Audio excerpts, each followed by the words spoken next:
Hello दोस्तों, welcome back to my channel. मैं जोया और आप देख रहे हैं माय यूट्यूब चैनल, जिसमें आज हम पढ़ने वाले हैं चैप्टर नंबर 6। ठीक है। इससे पहले हमने चैप्टर नंबर 5 पढ़ चुके हैं और उसकी वीडियो मैं पहले बना चुकी हूँ। 4 पार्ट में मैंने इस चैप्टर को क्लियर करा है। अगर आपने वो वीडियो नहीं देखी है तो आप पहले जाके उस वीडियो को जाके देखिए, तो आपको आगे की जो हमारी इसमें जो स्टोरी है, जो हमारा जो ये अब टॉपिक है, उसको आपको समझने में बहुत आसान होगा। देखिए, ये सिर्फ एक हिस्ट्री नहीं है। हमारे जो ये चैप्टर है, चैप्टर नंबर 6, ये सिर्फ हिस्ट्री नहीं है। ये जो चैप्टर है, ये दर्शाता है कि हमारे राजनीतिक में पहले क्या हो चुका है। ठीक है। उसके लिए तो इसके लिए अभी हमें जानने के लिए इसे पूरी तरह से हमें समझना होगा, जिसमें हमने इसमें इसका आधा चैप्टर नंबर 5 में जान चुके हैं। अगर आपने वो वीडियो नहीं देखी है तो आप पहले उस वीडियो को देखिए, और अगर आप मेरे चैनल पर नए हैं तो प्लीज़ आप सबसे पहले आप मेरे चैनल को सब्सक्राइब करिए, फिर मैं आपको आगे बताती हूँ। ठीक है। तो देखिए, सबसे पहले हम ये जानेंगे कि चैप्टर नंबर 5 में जो हमने पढ़ा था, वो हमने पढ़ा था कांग्रेस के बारे में, कि कांग्रेस 2 भाग में डिवाइड थी। कांग्रेस आर और कांग्रेस ओ। ठीक है। और इंदिरा गांधी के जीतने के बाद सबको ये क्लियर हो चुका था कि जो कांग्रेस ओ आर है, वो ही असली पार्टी है कांग्रेस की, और कांग्रेस ओ नहीं है। ठीक है। अब हम जानेंगे कि इसमें जो चैप्टर है, हमारा चैप्टर का नाम ही है लोकतांत्रिक व्यवस्था का संकट। ठीक है। मतलब ये कि ये हमने इस लोकतंत्र में हमारे संकट कैसे आई। सबसे पहले हमने 1971 में इंदिरा गांधी को बहुत अच्छे से, बहुत ज़बरदस्त जीत हासिल करते हुए देखी थी। ठीक है। तो सबसे पहले आपका जो ये है कि 1971 में जो हमारी इंदिरा गांधी बनी थी प्रधानमंत्री जीतने के बाद, तो आपका जो सबसे पहले जो क्वेश्चन आता है, 1 नंबर के क्वेश्चन में ये पूछा जाता है कि हमारे देश की सबसे पहली जो प्रधानमंत्री थी वो कौन थी। 1971 में इंदिरा गांधी। ठीक है। इंदिरा गांधी हमारे देश की सबसे पहले प्रधानमंत्री बनी थी। ठीक है। अब इसके बाद सबसे पहले ये बात है कि इंदिरा गांधी जो थी वो प्रधानमंत्री तो बन गई थी, वापसी आ चुकी थी, लेकिन उसके बाद जो कुछ ऐसा होता है जिससे इंदिरा गांधी और जो हमारी कांग्रेस सरकार थी, उनको बहुत बड़ी समस्या का सामना करना पड़ता है। और फिर बाद में एक ऐसा भी दिन आता है कि हमारे देश में इमरजेंसी लागू हो जाती है। इमरजेंसी यानी आपका आपातकाल क्यों होता है, वो सब हम इस चैप्टर में जानने वाले हैं। चैप्टर की स्टार्टिंग में हमने जाना है कि इंदिरा गांधी जो थी कांग्रेस आर वो 1971 में जीत चुकी थी, और लोगों को ये क्लियर हो चुका था कि जो कांग्रेस आ रही है वही सबसे असली कांग्रेस सरकार है। ठीक है। इसके बाद आर्थिक स्थिति, समस्या क्या हुई? समस्या ये हुई कि जो हमारे देश की आर्थिक स्थिति, उसमें बहुत ज़्यादा समस्याएं आने लगी। हमारी जो आर्थिक स्थिति थी वो बहुत ज़्यादा ख़राब हो गई। उसके कुछ कारण हैं जो इसमें इस टॉपिक में मैंने डाल रखा है। सबसे पहला है बांग्लादेश युद्ध के कारण भारत की अर्थव्यवस्था पर जोर पड़ा। आपको पता है 1970 में जो बांग्लादेश था वो और ये अब हमारा पाकिस्तान, पूर्वी पाकिस्तान और पश्चिमी पाकिस्तान था। ठीक है। और इस पूर्वी पाकिस्तान और पश्चिम पाकिस्तान में जो युद्ध हुआ था, युद्ध के बाद जो हमारे जो बन के आया था वो बांग्लादेश था। ठीक है। तो बांग्लादेश तो बन चुका था, लेकिन उससे बहुत ज़्यादा उस युद्ध की वजह से हमारे देश पे, हमारे भारत पे बहुत ज़्यादा समस्याएं आई थी। ठीक है। सबसे पहला जो हमारा था वो बांग्लादेश का युद्ध होने के कारण हमारे जो आर्थिक व्यवस्था थी उस पर जोर पड़ी थी। उसके बाद जो दूसरा है वो है लगभग 80 लाख शरणार्थी भारत आए थे, जिसका दबाव भारतीय अर्थव्यवस्था पे पड़ गई। यानी आप समझ रहे हैं क्या कहना चाह रही हूँ मैं, ये कि बांग्लादेश में जो युद्ध हुआ था, यानी पूर्वी पाकिस्तान और पश्चिमी पाकिस्तान की वजह से जो युद्ध हुआ था, उसमें इन दोनों देशों के जंग की वजह से हमारे देश में 80 लोग शरणार्थी हमारे भारत में आके रहने लगे थे। 80 लाख शरणार्थी, 80 लाख बहुत होते हैं किसी भी देश को ख़राब करने के लिए, ठीक है। तो 80 लाख शरणार्थी हमारे देश में आए। सबसे पहले बांग्लादेश का युद्ध हुआ, दूसरा हमारे देश में 80 लाख शरणार्थी हमारे देश में आए, ठीक है। तीसरा, अमेरिका ने भारत को मदद देने बिल्कुल बंद कर दिया था। वो किसी तरह से हमारे देश पे हमारे देश के लिए कोई भी किसी भी तरह की हेल्प नहीं कर रहा था। उसके बाद हमारा जो था विकास की गति धीमी हो गई, ठीक है। अगर हमारे देश में 80 लाख शरणार्थी आएंगे, कोई युद्ध होता है या फिर किसी से मदद नहीं मिलती, तो हमारा जो आर्थिक व्यवस्था है वो तो धीमी ऑटोमेटिक हो ही जाएगी, ठीक है। तो तीसरा हमारा ये टॉपिक है। चौथा टॉपिक ये है कि जो आर्थिक व्यवस्था थी वो धीमी हो गई थी, ठीक है। अंतर्राष्ट्रीय बाजार में तेल की कमी में वृद्धि, जो अंतर्राष्ट्रीय बाज़ारों की तरफ से हमारे यहाँ पे तो तेल आते थे, उसमें भी बहुत ज़्यादा कीमतों में वृद्धि हो गई, जिसकी वजह से देश में महंगाई बढ़ गई, ठीक है। और अभी आप ये सोचिए उस टाइम पे हमारे देश का क्या हाल हुआ होगा। एक तो पहली बात तो व्यवस्था बहुत ख़राब हो गई थी। दूसरा, बाहरी देश के लोग शरणार्थी यानी बांग्लादेशी लोग आके हमारे देश में रहने लग गए थे। हमें अमेरिका से कोई मदद नहीं मिल रही थी। विकास भी धीमी हो गया था, ऊपर से महंगाई, ठीक है। तो ऊपर से महंगाई, उसके बाद बेरोज़गारी में वृद्धि होना। जब महंगाई बढ़ेगी और उसके बाद जो व्यवस्था है वो बेकार हो जाएगी, तो जो हमारा जो बेरोज़गारी है वो बढ़नी ही बढ़नी है, ठीक है। तो अब हमारे साथ क्या होता है, देखिए ये हम टॉपिक जो कर रहे हैं, आर्थिक स्थिति क्यों ख़राब हुआ, क्या कारण थे, ये क्वेश्चन आता है, ठीक है। 4 नंबर का 5 नंबर का ये क्वेश्चन आता है, जिसमें आपको इस टॉपिक को मैंने आपको बताया है और इस टॉपिक को आपको क्लियर करना है, ठीक है। मोस्ट इम्पॉर्टेंट है ये आर्थिक स्थिति के बारे में कि आप आर्थिक स्थिति हमारी क्यों डगमगाई थी, क्या कारण था, और आर्थिक स्थिति के बारे में बताए। ऐसे कहकर बहुत सारे क्वेश्चन आते हैं, ठीक है। तो जिसमें हमने देखा कि पहला तो हमारा बांग्लादेश का युद्ध का कारण, दूसरा हमारा 80 लाख शरणार्थी हमारे भारत में आना, तीसरा अमेरिका से मदद नहीं मिलना, चौथा विकास की स्थिति धीमी हो जाना, और उसके बाद पांचवा अंतर्राष्ट्रीय बाजार से तेल में वृद्धि होना, और जिससे देश में महंगाई बढ़ना, बेरोजगारी बढ़ना। खर्च कम करने के लिए सरकार ने सरकारी कर्मचारियों का वेतन रोका, ठीक है। अब क्या हुआ कि जब महंगाई बढ़ गई, उसके बाद जो सरकार को अब देश चलाने के लिए कोई ना कोई रीज़न, कोई ना कोई वजह उनको चाहिए थी, जिससे उन्होंने जो सरकारी कर्मचारी थे उनके वेतन रोक लिए।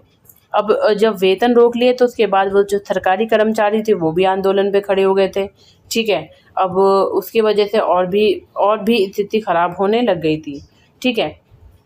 तो ये सब कारण थे हमारे देश की आर्थिक स्थिति होने के, ठीक है। क्लियर, आपको समझ में आ गया क्या है आर्थिक स्थिति हमारे के बारे में। जैसे अगर हमारे बताया जाएगा, आपका क्वेश्चन आएगा कि आर्थिक स्थिति के बारे में बताएं, तो आपको क्या टॉपिक लिखनी है, ठीक है।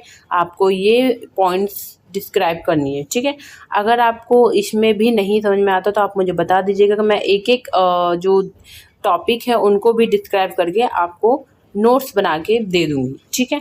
नोट्स मैं आपको क्लियर करती रहूँगी, जैसे जैसे आपके एग्ज़ाम आते रहेंगे मैं आपको एग्ज़ाम के लिए तैयारी भी करवाऊँगी और आपको नोट्स बना के दूँगी। और उसके बाद आपका जो आपका जो ये एग्ज़ाम में कैसे क्या क्या क्वेश्चन आते हैं, क्या क्या ज़रूरी जो क्वेश्चन है आपके आ सकते हैं, आपको कैसे नंबर अचीव करना है, वो सब मैं आपको बता दूँगी। ठीक है, तो हमारा ये टॉपिक ख़त्म हो गया। अगले टॉपिक पे आते हैं, जो टॉपिक जिस टॉपिक का नाम है छात्र आंदोलन।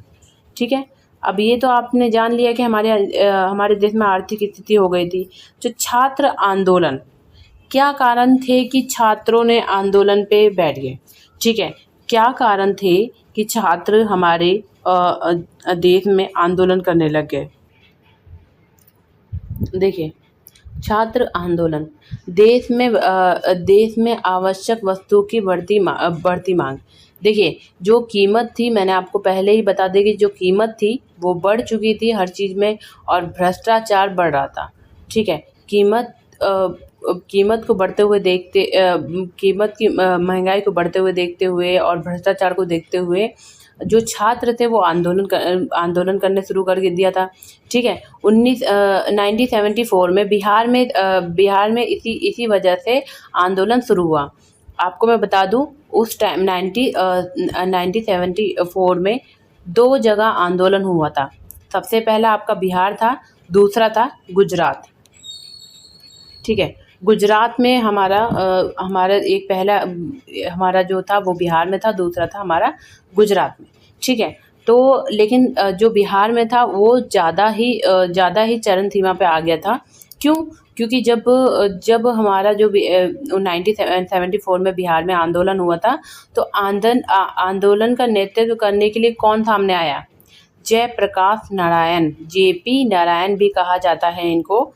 आपसे कई बार सवाल में पूछा जा सकता है, मैं आपको साथ के साथ क्लियर कर रही हूँ कि ये आपका 1 नंबर में आएगा और इसमें आपसे पूछा जाएगा कि जेपी नारायण कौन थे। ठीक है, जेपी नारायण ये बिहार का जो आंदोलन था उसको नेतृत्व करने के लिए आए थे, जिसमें उनकी 2 शर्तें थी। पहली क्या शर्तें थी कि जो आंदोलन रहेगा वो पूरी तरह से अहिंसक रहेगा। दूसरा, ये जो आंदोलन है वो सिर्फ बिहार में ही सीमित नहीं रहेगा। ठीक है, यानी सबसे पहला कि हम जो भी आंदोलन करते हैं वो हिंसा से नहीं करेंगे, अहिंसा ही रहेगी।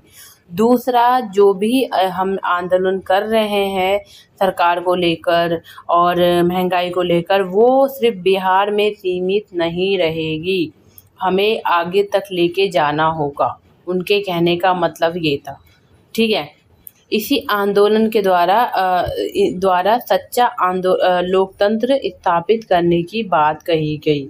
उन्होंने कहा था कि जो ये आंदोलन चल रहा है इसी द्वारा हमारे लोकतंत्र जो सच्चा एक लोकतंत्र स्थापित हो जाएगा। ठीक है, क्लियर हो गया आपको? ये मैंने आपको दूसरा टॉपिक मैंने आपको समझा दिया। 1970 जो छात्र आंदोलन था 1974 में बिहार में स्टार्ट हुआ था, और उसकी नींव रखने के लिए जो नेतृत्व कर रहे थे वो थे जयप्रकाश नारायण कौन थे वो मैंने आपको बता दिया। जयप्रकाश नारायण की 2 शर्तें थी। पहली ये कि ये जो आंदोलन हम कर रहे हैं वो अहिंसा होगी, दूसरी बिहार तक सीमित नहीं रहेगी। ठीक है, जिससे हम सच्चा लोकतंत्र की शुरुआत करेंगे। ठीक है, क्लियर हो गया? अगर आपको कोई बात क्लियर नहीं होती तो आप मुझसे कमेंट में पूछ सकते हैं। ठीक है, अब इसके बाद आपका नस्लवादी आंदोलन। अब आपने छात्र आंदोलन तो पढ़ लिया, ठीक है, अब ये नस्लवादी आंदोलन क्या है? ठीक है, क्या है? देखिए, नक्सलवादी वही थे जिन्होंने गुरिल्ला युद्ध किया था। ठीक है, गुरिल्ला युद्ध आपका एग्ज़ाम में आता है, वो भी पूछा जाता है, कई बार 2 नंबर में पूछा जाता है कि गुरिल्ला युद्ध किसने करा था। अब गुरिल्ला युद्ध है क्या? ठीक है, मैं आपको बता दूं, गुरिल्ला युद्ध का मतलब ये होता है छिपकर वार करना, छिपकर हमला करना। ठीक है, ये है आप गुरिल्ला युद्ध। ठीक है, तो सबसे पहले हम जानते हैं कि ये जो नक्सलवादी जो लोग थे वो युद्ध कैसे कर रहे थे, क्यों कर रहे थे, ठीक है, क्या कारण था इनका युद्ध करने का। ठीक है, इसी दौर जो नक्सलवादी थे, इसी दौरान संसदीय राजनीति व्यवस्था विश्वास न रखने वाले मार्क्सवादी लोग भी सामने आना शुरू कर दिए। ये नक्सलवादी लोग वो थे जो सांसदीय राजनीति व्यवस्था पर विश्वास नहीं रखते थे, राजनीति पे विश्वास नहीं रखते थे, संसदीय राजनीति पे विश्वास नहीं रखते थे। वो मार्क्सवादी लोग थे, ठीक है। वो क्या थे? वो मार्क्सवादी लोग थे जो नक्सलवादी थे, ठीक है। और उसके बाद ये लोग जो थे राजनीतिक प्रणाली और पूंजीवादी व्यवस्था को समाप्त करना चाहते थे। वो चाहते थे कि जो भी राजनीतिक प्रणाली है और पूंजीवादी मतलब जो भी अमीर लोग हैं उनको पूरी तरह से उसको ख़त्म कर दिया जाए, ठीक है। इसके बाद इस व्यवस्था को ख़त्म करने के लिए इन्होंने हिंसा का रास्ता अपनाया। इन्होंने गुरिल्ला युद्ध करना शुरू कर दिया, ठीक है। इन लोगों को ही नक्सली कहा जाता था, ठीक है। इन्होंने धनी जो जमींदार थे उनसे ज़मीनें छीनकर गरीबों में बांटना शुरू कर दिया, ठीक है। मैं आपको दोबारा क्लियर कर देती हूँ। पहला ये कि नक्सलवादी कौन थे? नक्सलवादी कौन थे? नक्सलवादी वो थे जो राजनीति पे विश्वास नहीं रखते थे, जो पूंजीवादी व्यवस्था और राजनीति प्रणाली को ख़त्म करना चाहते थे, ठीक है। इन्होंने हिंसा का रास्ता अपनाया, जिन्होंने गुरिल्ला युद्ध करा, और ये इन्हें ही नक्सली कहा जाता था, जो धनी जमींदारों से ज़मीनें छीनकर गरीबों में बांटते थे, ठीक है। इतना क्लियर हो गया आपको, ठीक है। अब आते हैं अगले टॉपिक पे। देखिए अगले टॉपिक पे आते हैं। देखिए वो जो नक्सलवादी लोग थे कई देशों में कई जगहों पे उनके वजह से ही लड़ाई हुई थी, ठीक है, झगड़ा हुआ था, युद्ध हुआ था। देखिए उसके बाद क्या हुआ? उसके बाद रेल में हड़ताल हो गई, ठीक है। रेलवे में हड़ताल आप समझ सकते हैं कि क्यों हुआ होगा। सबसे पहले कि मैंने आपको पहले ऊपर ही क्लियर कर दिया था कि जो सरकार थी उन्होंने जो सरकारी कर्मचारी थे उनके वेतन जो थे वो रोक लिया था, ठीक है। तो सबसे पहले हड़ताल करने का ये रीज़न था, और उसके बाद से आगे हम देखते हैं क्या है। देखिए रेलवे में जो आपका हड़ताल हुआ था वो 1974 में जॉर्ज फर्नांडिस के नेतृत्व में हुआ था। जॉर्ज फर्नांडिस के नेतृत्व में जो बनी थी राष्ट्रीय समिति, उन्होंने ही रेल हड़ताल शुरू कर दिया।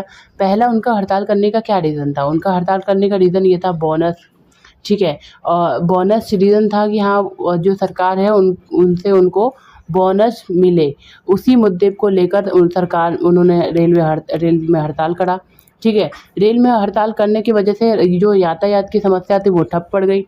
यातायात के सारे जो भी मतलब हमारे व्यवस्था थी सब ठप पड़ गई, ठीक है। दूसरा उसके बाद क्या हुआ कि सरकार द्वारा मांगों को गलत ठहराया गया।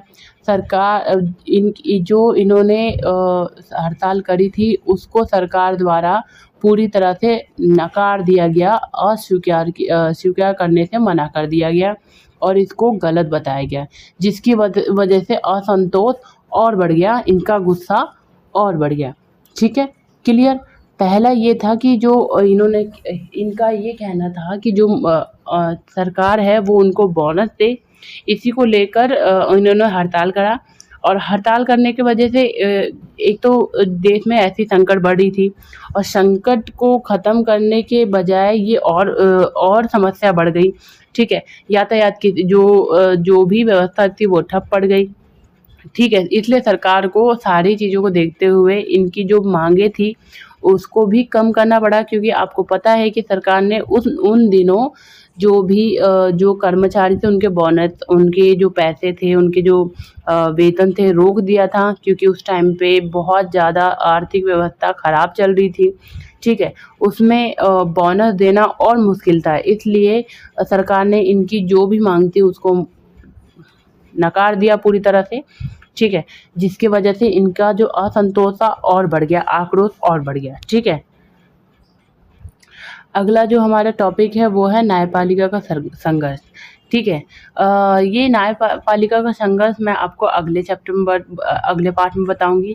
ठीक है, तब तक आपको इसको एक बार क्लियर कर लेना है, एक बार पढ़ लेना है, जिससे आपको पूरी तरह से समझ में आ जाएगी। एक बार मैं आपको बताऊंगी, एक बार आप अपनी तरफ से ट्राई करेंगे, पढ़ेंगे, कोशिश करेंगे, तो आपको ये पूरी तरह से चैप्टर समझ में आ जाएगा। देखिए, मैं दोबारा से आपको बता देती हूँ कि हमने इस चैप्टर में क्या पढ़ा। सबसे पहले हमने जो पढ़ा वो ये पढ़ा था कि कांग्रेस सरकार 1970 में पूरी तरह से अच्छी खासी सफलता पा चुकी थी। लेकिन उसके बाद ही वो कांग्रेस और उसके इंदिरा गांधी के ऊपर समस्या आने शुरू हो गई। कैसी समस्या ये थी कि आर्थिक व्यवस्था की समस्या स्थिति बढ़ गई। कैसे बढ़ गई? बंगाल में जो युद्ध हुआ था उसके कारण, पश्चिम बंगाल और पश्चिम पाकिस्तान और पूर्वी पाकिस्तान को लेकर। उसके बाद कई 80 लाख तक शरणार्थी हमारे देश में भाग आए। अमेरिका ने मदद करने से हमारी मदद करने से मना कर दिया, पूरा बंद कर दिया। विकास की जो गति थी वो धीमी हो गई। अंतर्राष्ट्रीय तेल जो थी वो उसमें वृद्धि हुई, जिसके कारण से महंगाई बढ़ी और बेरोजगारी बढ़ी। खर्च कम करने के लिए सरकार ने सरकारी कर्मचारी का वेतन बंद कर दिया। ठीक है, उसके बाद जो हुआ, आंदोलन हुआ। छात्र आंदोलन कैसे हुआ? छात्र आंदोलन का होने का कारण ये था भ्रष्टाचार, कीमतों में बढ़ाई होना। 1974 में जो बिहार की तरफ से ये जो छात्र आंदोलन स्टार्ट हुआ था, जिसके नेतृत्व कर रहे थे जयप्रकाश। ठीक है, और जयप्रकाश ने 2 शर्तें रखी थी। पहला ये कि जो ये भी आंदोलन हो तो वो अहिंसक होगा। दूसरा ये कि ये बिहार तक सीमित नहीं रहेगा। ठीक है, और इसके कारण हम सच्चा लोकतंत्र स्थापित करेंगे। ठीक है, उसके बाद नक्सलवादी आंदोलन था। नक्सलवादी आंदोलन होने का क्या रीज़न था? नक्सलवादी वो थे जो संसदीय राजनीति में विश्वास नहीं रखते थे। मार्क्स लोग सामने आने शुरू कर दिया था, मार्क्सवादी। उसके बाद राष्ट्रीय और पूंजीवादी जो थे वो उनकी व्यवस्था को वो ख़त्म करना चाहते थे। ठीक है, उन्होंने गुरिल्ला युद्ध किया। ठीक है, और उसके बाद लोगों ने इन्हीं लोगों को नक्सली कहा जाता था, जो धनी जमींदारों से ज़मीन छीन कर गरीबों में बांटते थे। ठीक है, क्लियर। उसके बाद जो हमारा अगला टॉपिक है वो है रेल हड़ताल होने का क्या रीज़न था?